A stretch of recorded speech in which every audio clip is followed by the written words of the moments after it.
there.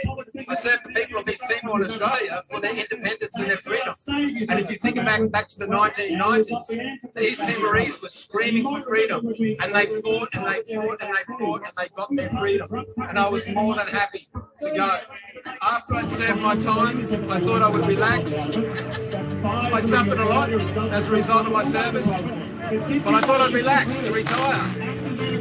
But this is something we can no longer ignore this. It's garbage. I was at the first march, proud to be there.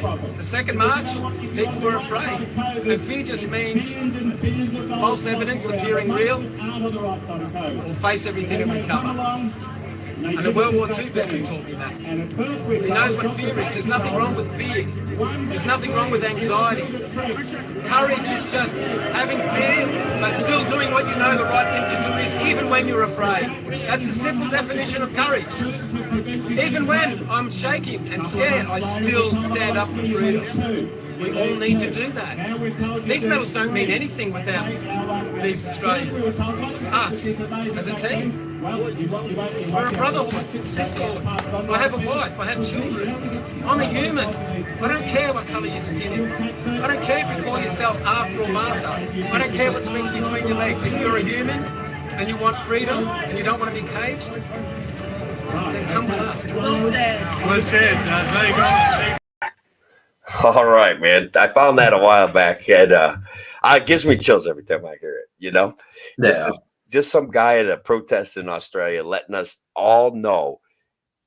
Number one, it's okay to be afraid. Number two, that the fight for liberty is real, it's palpable, it's tangible, and it's important. And bro, when I see a young guy like you doing some work for liberty, I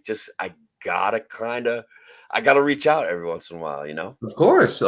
No, I'm happy you do. And I love collaborating with you, working with you on TikTok. And hopefully we'll be able to do some more on there once I get my account recovered. So, yeah, TikTok does what Facebook used to do, man. Facebook used to drive people to your live presentations. They used to be like, here, come engage with the content and hang out and check out what this guy's saying. And then Facebook went in a radically different direction. And now it's like, we're lucky if 10 people see the notices when I do a live, but it's because they don't care about the creators anymore. And that's what it was all about when the internet first started coming out and YouTube became a thing, MySpace even.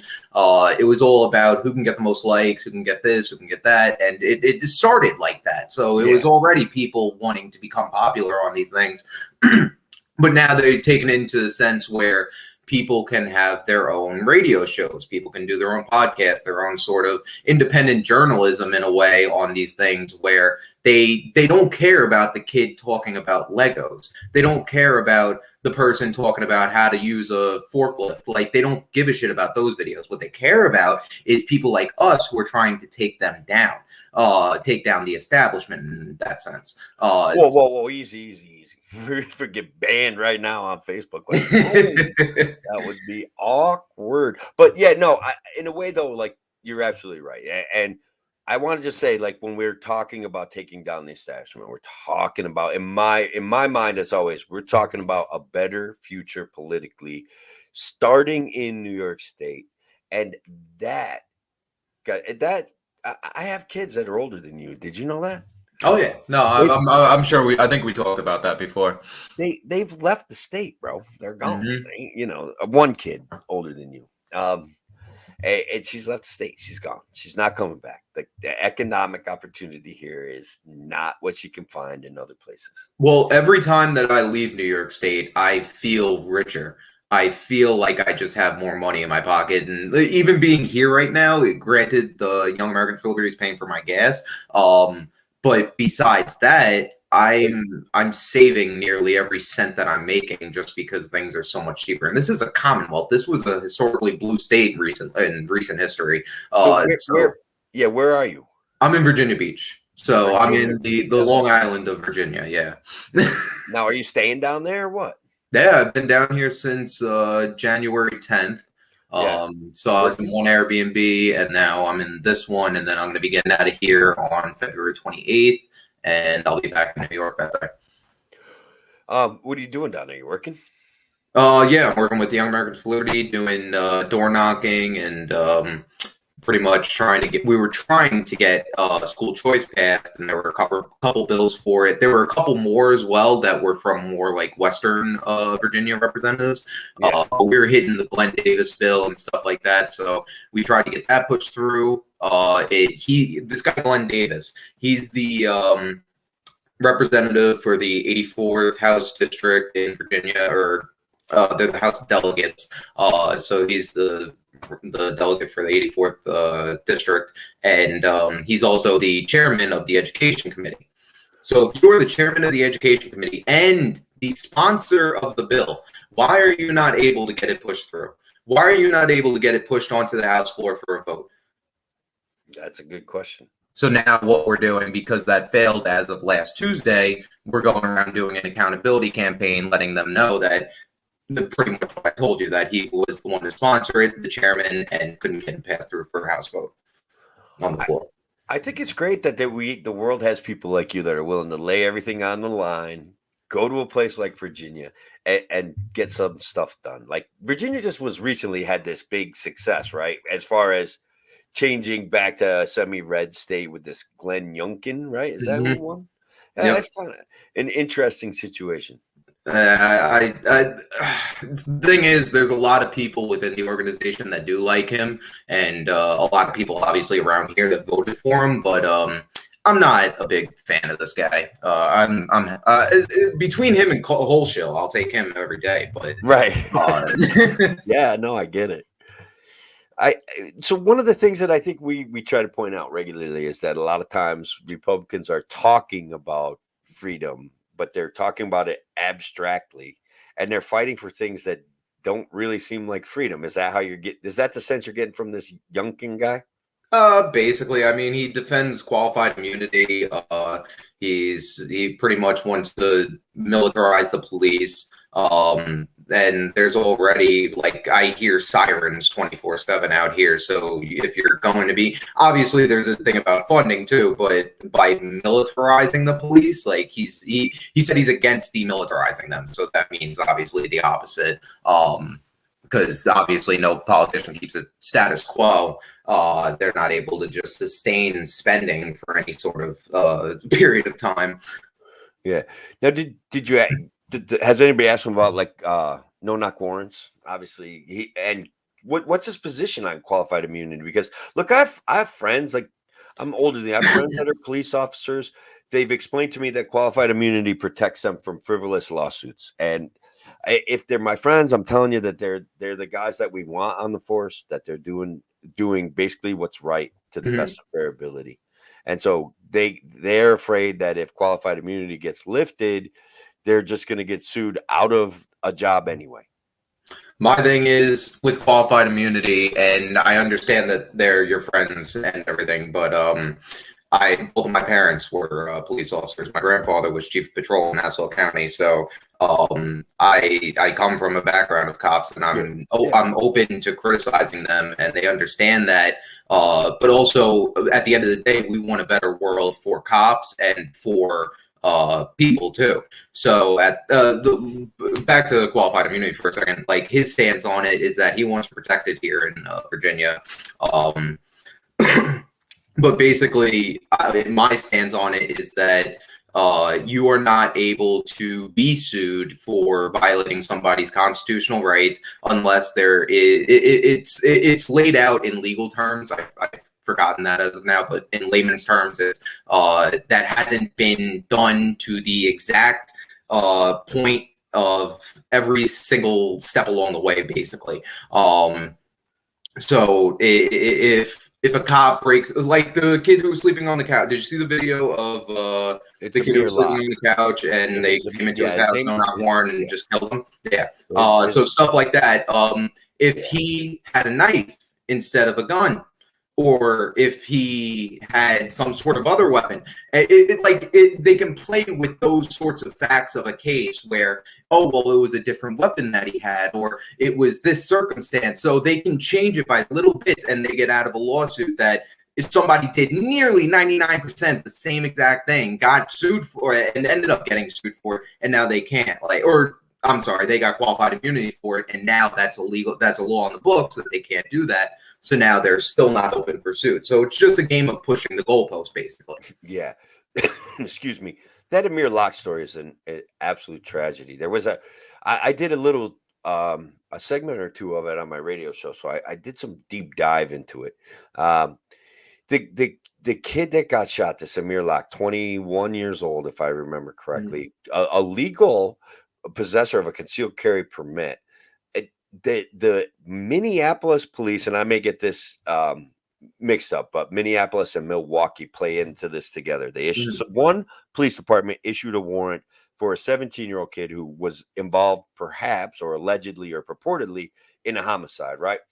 This kid, this 17-year-old, didn't necessarily live at the residence that Amir Locke was at, but neither did Amir Locke. Right? And again, like you were kind of hinting at.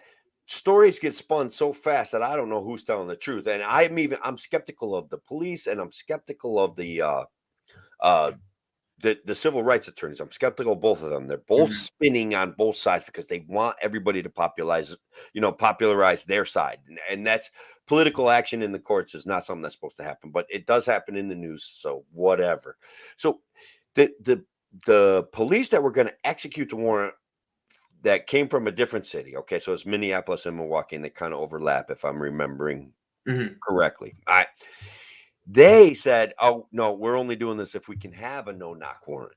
And that, like, I don't know how they got the no-knock warrant. The original warrant was just a regular warrant. Go pick up this kid, bring him in. He's under arrest. We need to interview him for this homicide. Now, is this kid going to be charged with a homicide? That wasn't even clear. Like, what was his role in this homicide? Maybe he just had information. So they kick in the door. They see Amir's, and they're like, "We only had 9 seconds to make a decision." Well, his finger wasn't on the trigger. Don't shoot him. Like it's just was very, very sad. And I want to know where my NRA guys are at this. Like when I say no knock warrants, I don't want. When it comes time for the police to come take your guns, I don't want no-knock warrants. I don't want it. The NRA, I've made it clear for a long time that they are not on the side of freedom, man. No-knock warrants are mainly the reason why they need qualified immunity, on top of a bunch of other reasons, but it protects them the most in those sort of cases, especially with it's not just Amir Locke either. There's been so many of these cases recently. It's disgusting to see. And if we don't do our own version of policing the police, we're not going to get anywhere as a society. We're going to get into what Canada's dealing with right now. Yeah, and look, Shelly's out there. You see, I put up her liability insurance point. One of the things, if we do away with qualified immunity, police officers deserve some sort of protection from frivolous lawsuits, right? And so the community is already paying for insurance on some level. The community will still pay for a police officer's insurance. What will happen is if they lose cases where they are acting badly, their insurance is going to go up a lot, and it's going to go up fast. Now, it's hard to say, is that the perfect answer? I don't know, but is it a step in the right direction? I'd like to think so, No, and that's the thing. We can take all these steps in the right directions. I'm all for that. But at the end of the day, we also have to know the goals that we're trying to accomplish. Yeah. And which is what? What are our goals, man? Because people want to be safe, Angelo. So how do we as libertarians answer that? I mean, there's a million different answers, honestly. There's people that are more classical liberal that would say that, or minarchists that would say that they would want to have a sort of socialized police force where we pay into the tax system flat 10% tax, and that gets taken out for emergency services and stuff like that. So that's one way of doing it. There's also people who say just completely privatize the police, where there is no real, like, that one really plays with me a lot more. I would have to look a lot more into that to understand their argument, but something like the flat 10% tax I could get on board with as a step in the right direction. Yeah, I've read that argument about completely privatizing the police, and I get it. Like a part of me though. Look, I started life, I was a liberal, right, and then I kind of like got to be like, all right, I'm a small government liberal. And then kind of like Bill Clinton came along and Hillary Clinton came along, and I'm just like, all right, well, I don't, they're like conservatives. I don't know, like this isn't making any sense to me. And then finally I just kind of like, evolved, and I'm like, all right, smaller government's better, and I don't want wars, right? So that led me to the Conservative Party because I respect religion, though I'm not religious, right? So I got this. I was definitely a conservative vibe, and finally, this one guy says to me, really, like, you're a libertarian, and I'm like, you guys are crazy, That's when they were running Gary Johnson and stuff like that, and then Larry Sharp came around and started making some noise, and I'm like, you know what? Maybe I am a libertarian, by God. And I joined the Otsego County Libertarian Party, and I want to see what it was about. And I was always registered independent. I was never really like a Democrat, and I never was really a Republican. I was always kind of like independent. And finally I said, like, conservatives get awfully upset over things that don't bother me. I've been a restaurant guy, right? So I was I've known gay people my whole life, and if they want to get married, they can get married. And why get mad over anything like that? I've never. I actually, speaking of that, I just tweeted out something like right before I got on about that whole. It just popped in my head for whatever reason. I was like, if you want to stop two consenting adults from doing whatever they want in the bedroom, maybe you're the weirdo. Well, yeah. If you want to stop two people from whatever their sex or gender is or whatever they want to do, if you're trying to stop that, get your eyes out of that. Stop peeping Tom. Yeah. I basically, I don't want to be upset over things and I don't want to hate people from other countries, and I don't want to be afraid of people from other countries, because every person that I've interacted with that's from another country in our country here as a human being doing a job, making a living, every single one of them has been a decent human being. And so all of my friends are decent human beings, and they fit right in with my friends. And so I can remember in the 70s, Angel, and this is before you were probably around, but we were fighting over illegal immigration, and Ronald Reagan was a conservative president. And I know that he's gotten kind of this really negative rap over the years as being kind of a free spender, almost a modern monetary theorist, things like that. But he did say, he granted amnesty to 16 million illegal immigrants on the notion that the illegal immigration problem was going to be fixed, that we would have border security and things like that. And it seemed like a fair deal to me. And now here I am 40 years later, still listening to the same pile of BS that we were listening to 45 years ago, man. And I tell you what drives me nuts. And I don't know where you are. I'm not sure if you're an open borders kind of guy, but I'm still kind of like, I want freer immigration. I want to talk about my friends that are here, that got here. And I want to talk about visas that are bad. Like when a guy can wake up one day and all of a sudden be an illegal alien because his boss fired him. That's a pile of crap. Okay. Yeah. Well, it shouldn't be that you shouldn't have to pay a dime to get into this country. Let's put it that way. You shouldn't also have to wait a decade to get into this country, or over a decade. Right. I'm with you, man. And the whole thing about the border crisis, this is just a continuation of a war, just like the war on drugs, that's meant to perpetuate fear in people to make them want to vote the same way and vote for the Republican because he's gonna wipe the drugs off the street, and vote for the Democrat because she's Kamala Harris and she'll lock them up, and my caring, compassionate liberal friends that like Kamala Harris and Joe Biden simply amaze me, and they're probably literally. I'm going to segue to a different topic. Rooting for Justin Trudeau to be successful right now. That's the effing reality of our society. And Shelly, Angelo and I definitely wanted to talk about the Canadian thing. Shelly was putting up some great comments about that thing. And Shelly always puts up great comments. She's great person to have in the audience. But so let's just put up one of Shelly's comments, and she's going to help us segue into the next portion of the show. They're voting right now over the Emergency Act up in Canada, and I want that. I want a ray of hope. I want some legislators to push back against what Justin Trudeau is trying to do. It's dystopian, and the 2 years, the last 2 years of the government's response to COVID has been nothing but dystopian, and now this guy's going one step further. So what do you think, man? Well, I actually did a 2.5 hour podcast on this with one of my buddies up in Toronto, and it was good. And I had Indie News Now on, who's a new independent journalism sort of thing. Yep. So they're doing really good. And or they're actually not doing really good because of the Emergencies Act and everything that Trudeau's been doing. But basically, from everything that I've heard, is that there was the whole blockade, or not the blockade issue, but the mandate about crossing the border into Canada. You're not allowed to cross into Canada without a vaccine, or you would have to get a certain test. You would have to get a test by a certain date, and if it's not valid within 72 hours, then you forfeit your right to get into the country. So there was this whole thing where the guy that I had on, Anthony, I was talking to him, and he goes, he was coming back from, I believe, Florida, and he was in the airport waiting to get off, and showed his test results, and it was 73 hours because the plane got delayed. So the guy was like, like, if this was another hour, I don't know if I would be able to let you through. And like, they're being strict as hell about it. Like, granted, they give him an hour, but like, they're being strict as hell about this. Like, even if you're 2 hours, 74 hours instead of 72, and now you're not allowed into a country, even if it's your home country. But the protest originated because of that whole mandate of the border. It wasn't because of these BS mandates in the provinces and the mass mandates vaccine, whatever the case was. It wasn't over those, but they gave it to him. And you saw that throughout time as the protests went on and on and on, that the provinces were dropping their mask mandates and their vaccine mandates. And okay, you guys can go into the store again, blah, blah, blah.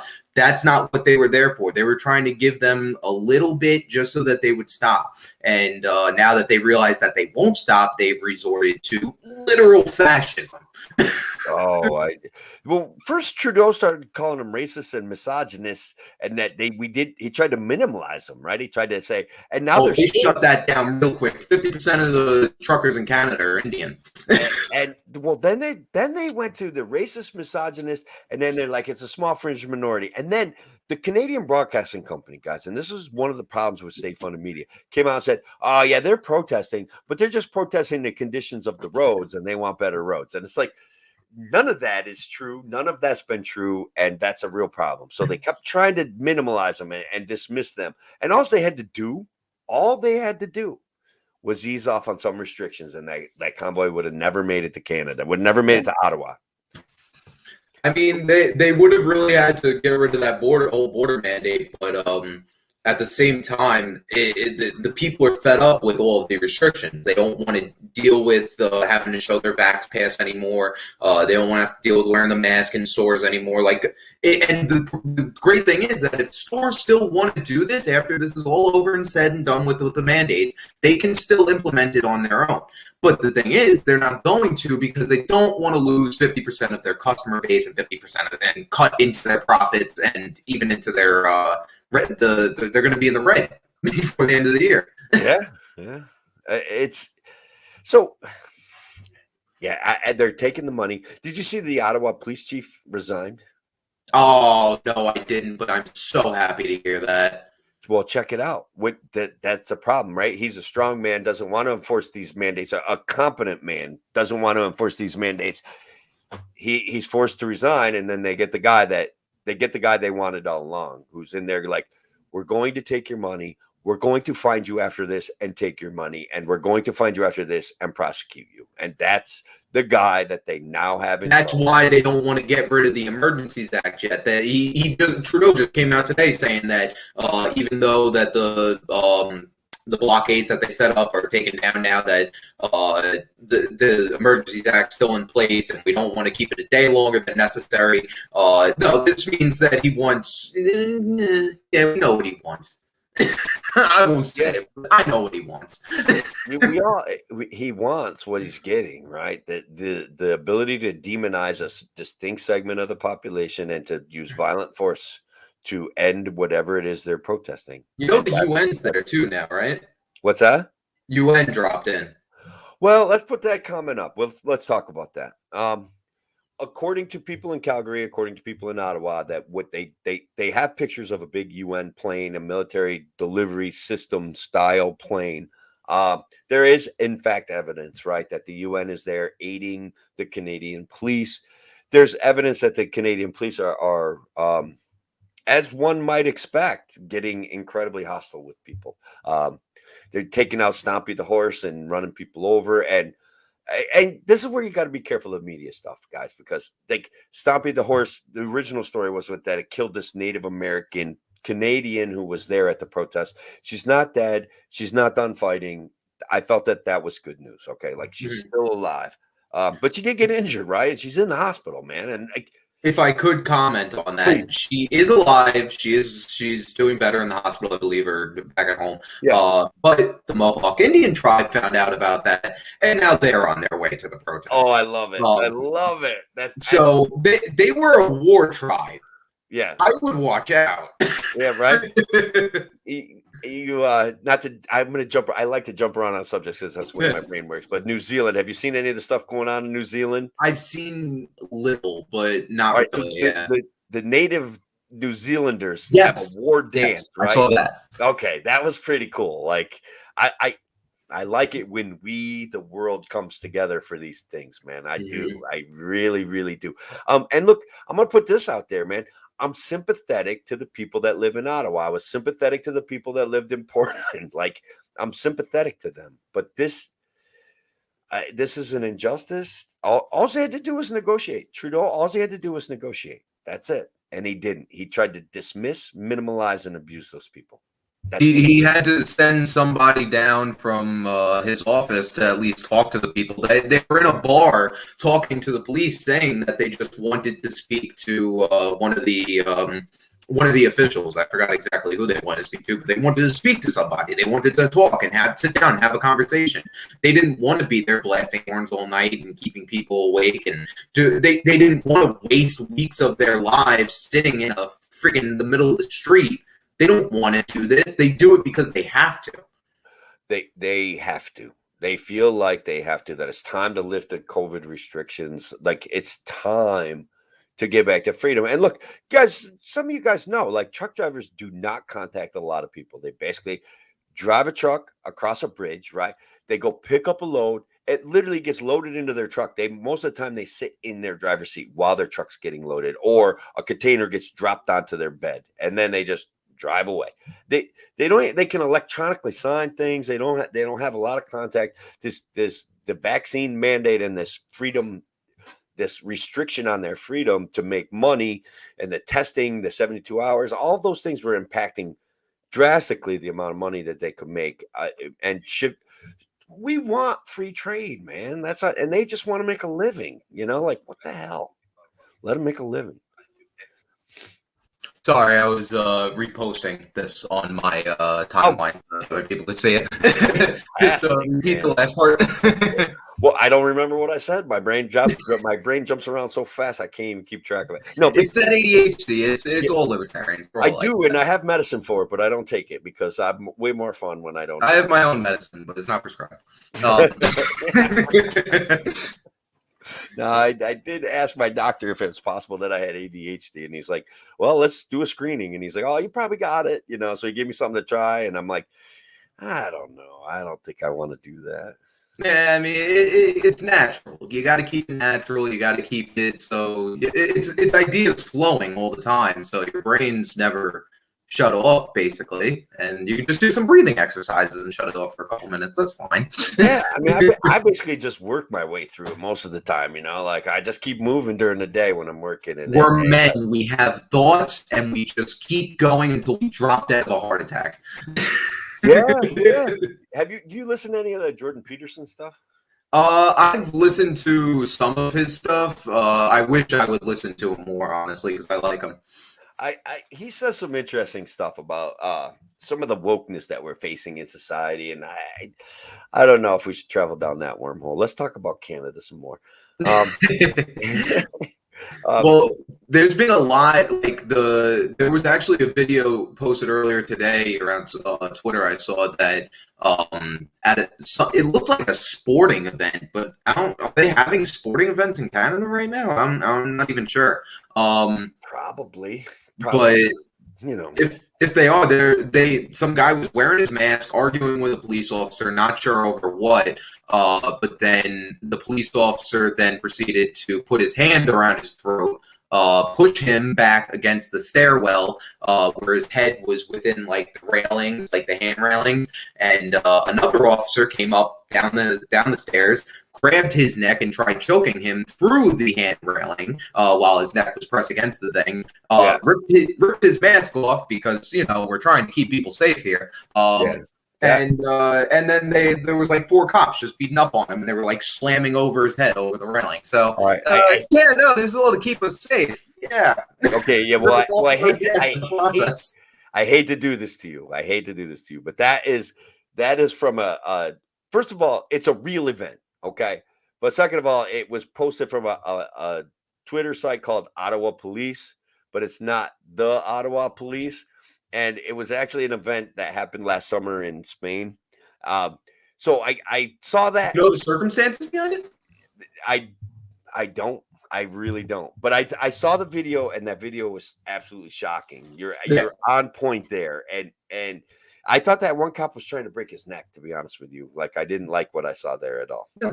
Regardless of if it was in Canada or Spain why are 4 cops beating up on a dude like that and then ripping off his mask in the middle of a pandemic? I know. I don't know how right. It was definitely a violent interaction for sure. And it looked unnecessarily violent to me. You know, look, Portland started when they gave a clear the streets order, like things started burning, and that's unfortunate.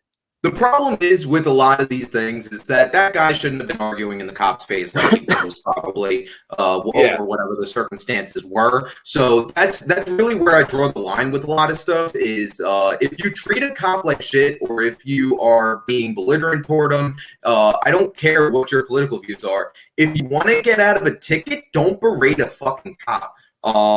It's not that hard of a thing to do. Just be a decent person. They'll be a decent person with you, and they'll get you off. And if you are doing something wrong, if you have something in the car that they don't want you to have, then there's cause for concern there, obviously. But the more that you give them, they're going to give back. Like they're going to say that you were compliant. They're going to say these things, and then you can get out of jail now and go fight it.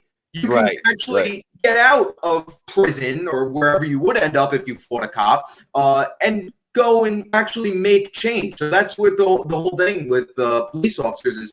Yeah, do we have agitation toward them because of the laws that they enforce or because of the force that they use to enforce them? Yeah, of course we have some grievances with that. But also, should we be just being belligerent to cops for absolutely no reason? No. Yeah. I that's the thing. So there was that little bit of that guy being belligerent, but there was the big thing of the guy that came up behind him and tried to rip his head over the railing. And that was really, really, really uncomfortable. Like that guy could have got injured for life from that kind of behavior. And, you know, when we look at what happened to Eric Garner, that was an absolute tragedy. Are you familiar with that one that happened in New York City? Yeah, that one I wasn't as involved in like the Libertarian Party or politics for much, but like I remember it. Yeah, you were pretty young when it happened, but it was just a guy that had a couple of warrants out for his arrest, and one of the things had to do with him selling loose rolled cigarettes, because probably back then cigarettes were like $15 a pack in the city, so people didn't want to buy a whole pack, and he was standing outside of a convenience store selling loosies is what he called them, you know, and it was time to take them in, and they were, you know, it was sad. It was sad what happened to him, and I felt as though it was unnecessary. He was a big dude, but there was a chokehold put on him, and. But wasn't he not resisting also? You know, like I said, that's a hard one because that guy in Spain that we were just talking about did get a little hand gesture in the cop's face and kind of poked at him, right? Before the one cop pushed him back. And then the one that came up behind him, that seemed like a big, huge overreaction. But he was just not cooperating, right? And trying to kind of walk away and ignore them. And that is the definition of resisting arrest. Guys, I hate to tell you that it does seem a little bit too, I don't know. Look, I don't know, man. I try not to. I want cops to go home safe. I want my friends to go home safe. I think, and that's everything. exactly the world that I want too. But at the same time, cops need to learn the justified use of force. For some guy, like, granted, he shouldn't have been doing that, and we can agree on that he shouldn't have been waving his hand in the cop's face. But also, the cop shouldn't have tried to paralyze him. And then rip off his mask in the middle of a pandemic, and then what the other guy was like boinking him like a cartoon. It was comical to watch, actually, but it was sad to see. It's sad to see that happen in real life and know that these are people out there being abused in public. Yeah. Well, that's it. Exactly. Right. It's public abuse, and it's justified because it's the police. Yeah. Or right. Yeah. And I think we're seeing a lot of that in Canada. And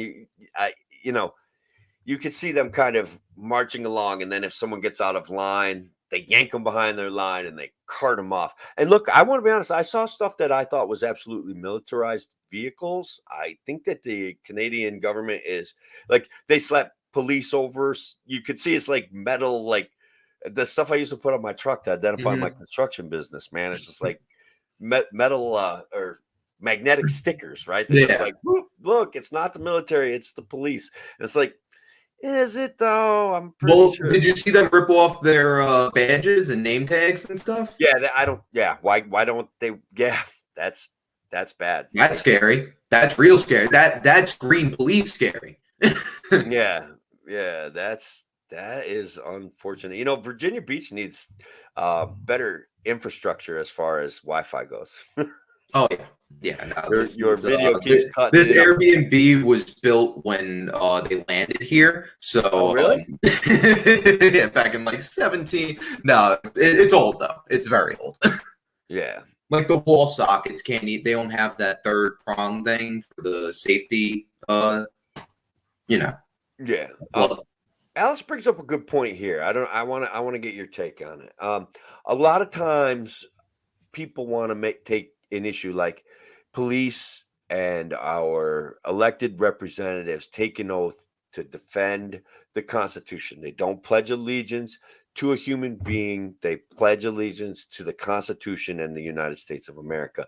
And what do you think? Like, shouldn't there be? Is that what I don't know. Like, it seems like it should be an answer, but it doesn't work. They don't know. Well, the problem is when you're county police, state police, if you're anything to do with whatever state you're in, you take an oath to your state constitution that gets amended up the ass. And our real constitution has 27 amendments. All these, 50 other ones, they got hundreds. Yeah. They amend the amendments, and yeah. if we're playing with those laws, then yeah, if you're going to, if part of our constitution is that if they want to add in that we can't have guns, then that's part of the oath that they took. So yeah, technically they're following it, but also I believe that they shouldn't be following or enforcing unconstitutional laws. So at that point, it has to be up to police officer discretion, but at the same time, that they have to listen to whoever their boss is, their lieutenant, their captain, and they'll get fired for not enforcing those. So what we have to do is something like Spike Cohen said, where we get in a libertarian sheriff to a county. Because once you get a sheriff in there, if he says that he's not going to enforce that law or whatever within the county, then the state has to expend their resources for that county. And if the state's going to do that for even 5 counties, and say it's like Suffolk or Nassau being one, which is a big county, now they've expended too many of their resources. They're not going to be able to keep up with it. So that the law is effectively null and void now. Yeah, but we're going to see things. And believe me, I've been active in the Libertarian Party. There was a goal of explaining to our sheriff that he's taking an oath to the Constitution, and basically he's like the highest ranking elected official in the county, right? And so we hope that there's a way to talk to him directly because Article 9 of the New York State Constitution says that home rule, that the sheriff's like you can make your own rules and you can follow your own laws. What has happened in New York State, thanks to Andrew Cuomo, all hail the former king and future king, guys. Like he's got a lot of money. He's not done in politics. They have New York State has the authority to come in, just like what happened in Ottawa, remove the guy you like, remove the guy with principles, and bring in their own authoritarian clown to enforce whatever laws are being trifled with at the time. And that is a reality in New York State. We're not going to fix it unless, guys, we're not going to fix it unless we elect Larry Sharpe. I'm not kidding. When people talk about, like, you made so many good points about how the Constitution can be mitigated, abused, abridged, and changed, right? And then they can even get into the funky part of twisting the freaking words of it, right? And say, well, that's not really what it meant. This is what it meant, and that's why we're going to do it this way now. And then the Supreme Court kind of agrees, and you got clowns like the Roberts clown. And guys, I remember when we were, what the heck is that guy's name that everybody was all like fighting for? And he's basically half a liberal, kind of like not a constitutionalist. He's not a structuralist. He's what was the guy's name? Do you remember? Tea Party? The guy that about 2 summers ago was all in the news all the time.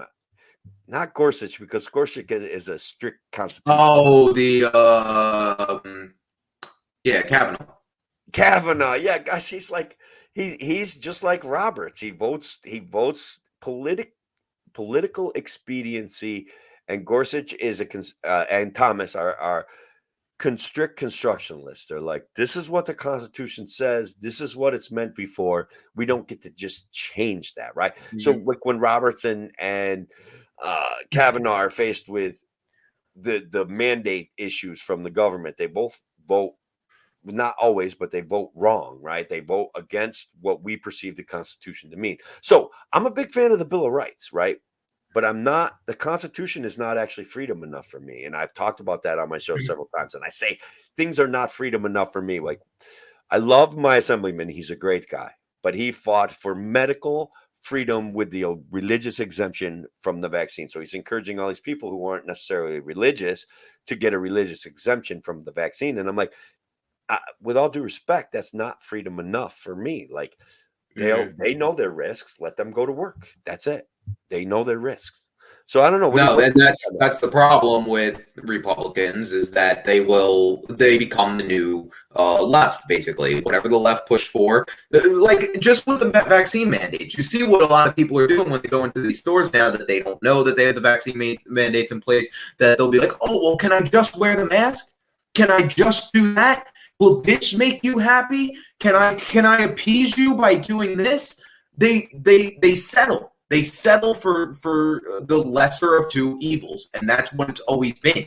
So at this point, we have vaccine mandates coming in. We're going to have four booster shots. They're saying, well, I got 2, I'm okay, right? And I got 2, and I wear the mask. And it's like, don't stop giving in to what they want. I mean, if you want to go get the vaccine, if you want to go get 1 million of them, I don't care. Go do it according to what your doctor says. Yeah. Got good news to send to you down in Virginia. All right. There was slightly good news anyway. There has been a reprieve, okay, that they were going to require that all healthcare professionals get the booster, and they have withdrawn that requirement. The benevolent overlords in our state have withdrawn the booster requirement for our medical professionals. They're concerned it may create a shortage. They're not concerned about the shortage that they already created. They're not concerned about the fact that medical professionals have been fleeing the state and that we don't have the human infrastructure already. But now, all of a sudden, I mean, it's election season, right? Mm-hmm. Isn't that it? Elections have consequences, I guess.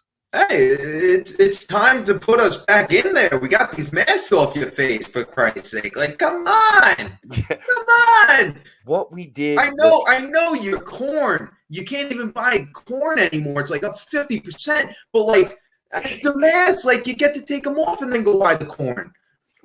Look, guys, Angelo and I prevent you guys from the flying spaghetti monster every day just by believing in liberty. It's a battle we fight silently. But You don't see any flying spaghetti monsters around, do you? Like, that's it. That's Kathy Hochul's argument against kids wearing masks, because they wore masks, we didn't spread COVID. But COVID was all over New York State. And so I don't know how, like, and kids still got it.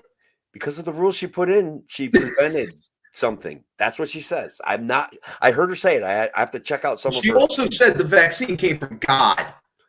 Oh, yeah, she did say that too, didn't she?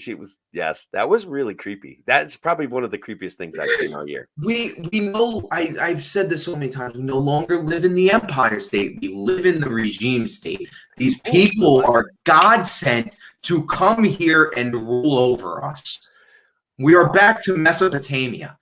Oh, man. Well, Mesopotamia, like, that was so that they could grow food, man. The priests did it for their own good. You don't even have that benefit anymore. They hate the farmers. Well done, Angelo. Jeez, that's really good. Yeah, they do hate farmers. They absolutely do. Make it too easy for me. And you can ask Shelly and Alice, and they know up here in upstate New York, they hate the farmers. That was one of the things I was yapping about on my TikTok, right? Like that they have beat up on that in the ostensible notion of doing something good. They have limited farmers' access to develop their land. They have limited farmers' access to do two things on their property at once. Like they loot. And now if they don't produce the minimum amount of agriculture, guess what? Their taxes do something like quadruple or quintuple up here. It's so brutal, man. Well, just look at raw milk. You can't even buy raw milk. You can't transport it across state lines or whatever. There's so many regulations on raw milk. It's like this thing comes out of the cow. Come on, like there's so many ridiculous agricultural laws on the book that, like, I just went into DC the other week, and I drove past the Department of Agriculture building. It should be 100th of its size. That thing is huge. Oh, wow. You are hitting on one of my favorite subjects. Do it, bro. Keep going. These government buildings, like, if you actually take the time to go to DC and see how big everything is, why you understand now the numbers that you see online of how many federal employees we have and how many people work for the government. So many people live around DC area that travel into DC every day, let alone the people that live in DC. So when you see these magnificent, granted, but big buildings, you understand how many people are actually working in these things and how much stuff is being kept track of, and then how much stuff is being lost. Yeah.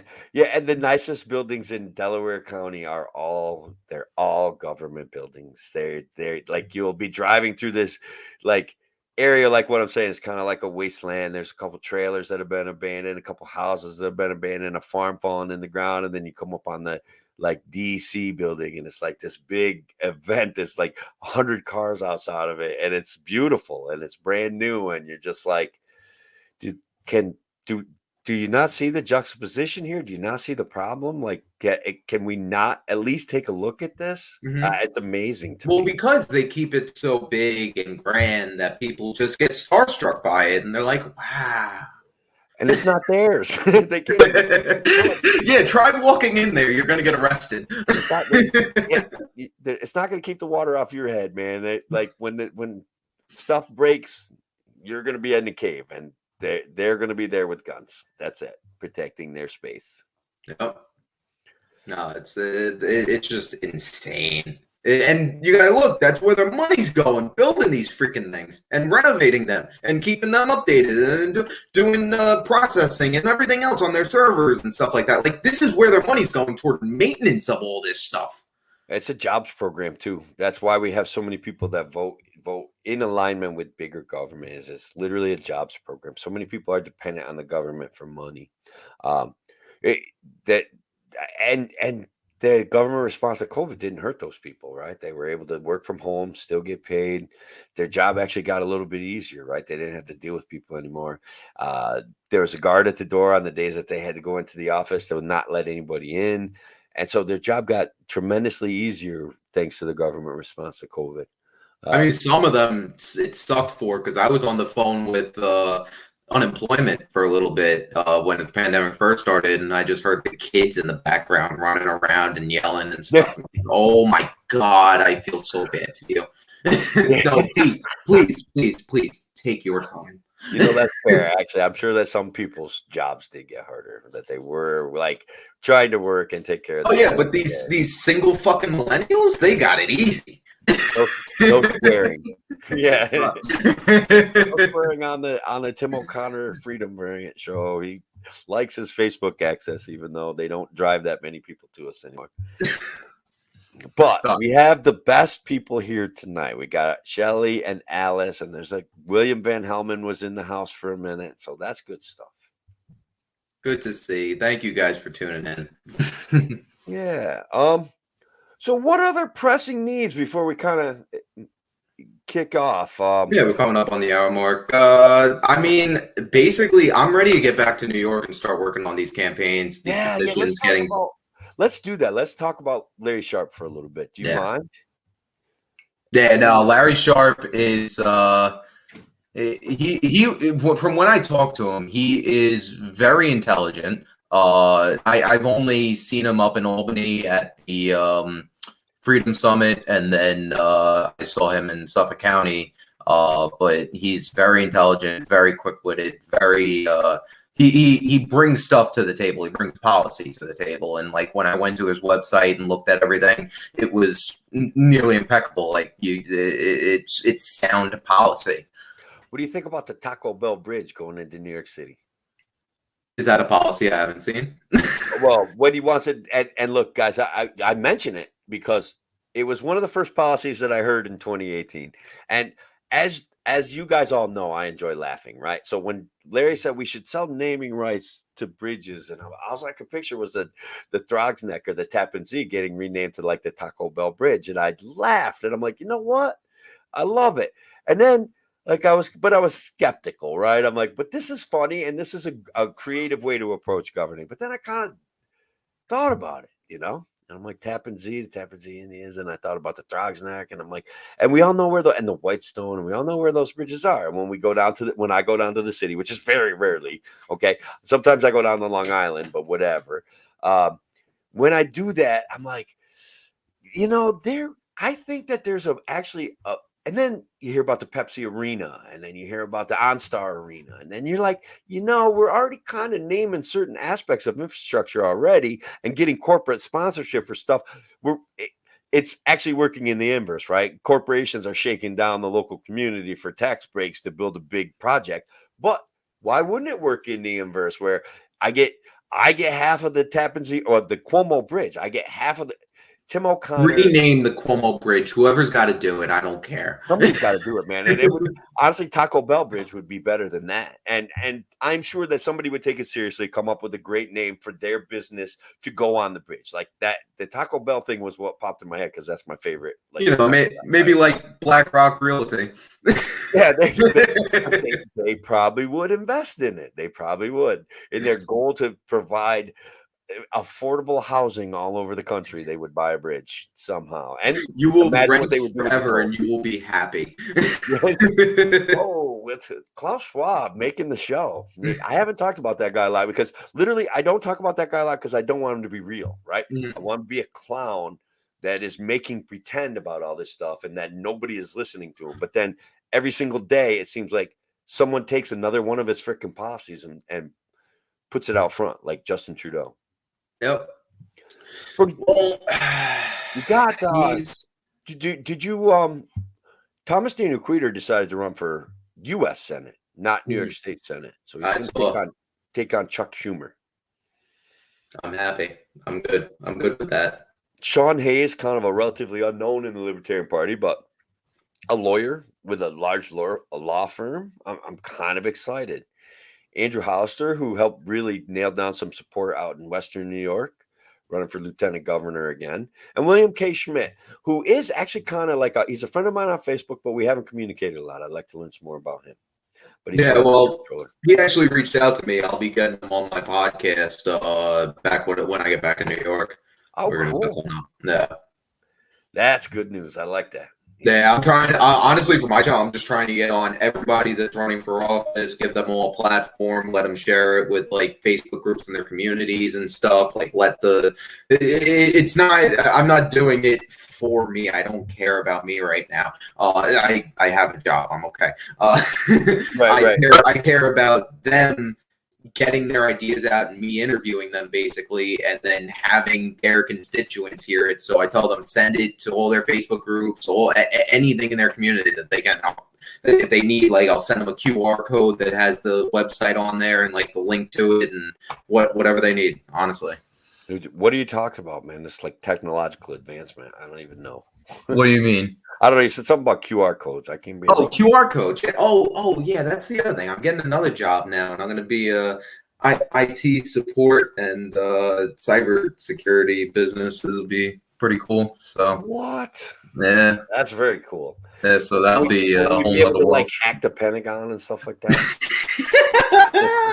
I plead the fifth. All right. Hackers saving the world. Hack for freedom. No, honestly, that's actually a good point, bro. Because there's a lot of people and hacking groups in this country that we don't hear about it too often, but they take down like county websites and stuff like that. After they've found that there is some sort of corruption going on there, they will actually tap in through back ends of government systems. So I like that.